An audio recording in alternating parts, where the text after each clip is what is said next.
ನಮಸ್ಕಾರ. ಯುಗಾದಿ ಹಬ್ಬ ಅಂದರೆ ಒಂದು ಸಂಭ್ರಮ, ಒಂದು ಖುಷಿ. ಸೀರೆ ಉಟ್ಕೊಳ್ಳುವಂತಹ ಆ ಸಡಗರವೇ ಬೇರೆ. ಕನ್ನಡದ ನಟಿ ರಾಗಿಣಿ ದ್ವಿವೇದಿ ಈ ಒಂದು ಹಬ್ಬಕ್ಕೋಸ್ಕರ ವಿಶೇಷವಾಗಿ ಸೀರೆ ಉಟ್ಟಿದ್ದಾರೆ. ಹಾಗೆಯೇ ಮಲ್ಲಿಗೆಯನ್ನು ಮುಡಿದಿರುವಂಥದ್ದು. ಜೊತೆಗೆ ಇಲ್ಲಿವರೆಗೂ ಯಾರೂ ಮಾಡದಿರುವಂತಹ ಒಂದು ವಿಶೇಷ ಫೋಟೋಶೂಟ್ ಇದು. ಈಗಾಗಲೇ ಫೋಟೋಗಳನ್ನು ನೋಡಿದ ತಕ್ಷಣ ನಿಮ್ಗೆ ಗೊತ್ತಾಗಿರುತ್ತೆ ಯಾವ ಥರದ ಒಂದು ಫೋಟೋಶೂಟ್ ಇದು ಅಂಥೇಳಿ.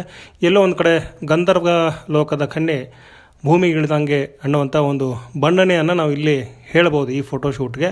ಆದರೆ ಇದಕ್ಕೆ ಎಲ್ಲೋ ಶೃಂಗಾರದ ಸ್ಪರ್ಶ ಇದೆ ಏನೋ ಅನ್ನುವಂತಹ ಪ್ರಶ್ನೆ ಕೂಡ ಬರುತ್ತೆ. ಆ ಥರದ ಒಂದು ಮೋಹಕತೆ ಮತ್ತು ಸೆಳೆತ ಈ ಫೋಟೋಶೂಟಲ್ಲಿ ಇರುವಂಥದ್ದು. ಇದನ್ನು ಯುಗಾದಿ ಹಬ್ಬಕ್ಕೆ ಸ್ಪೆಷಲ್ಲಾಗಿ ಮಾಧ್ಯಮದ ಜೊತೆಗೆ ರಾಗಿಣಿಯವರು ಈ ಫೋಟೋಗಳನ್ನು ವಾಟ್ಸಪ್ ಮೂಲಕ ಹಂಚಿಕೊಂಡಿರುವಂಥದ್ದು.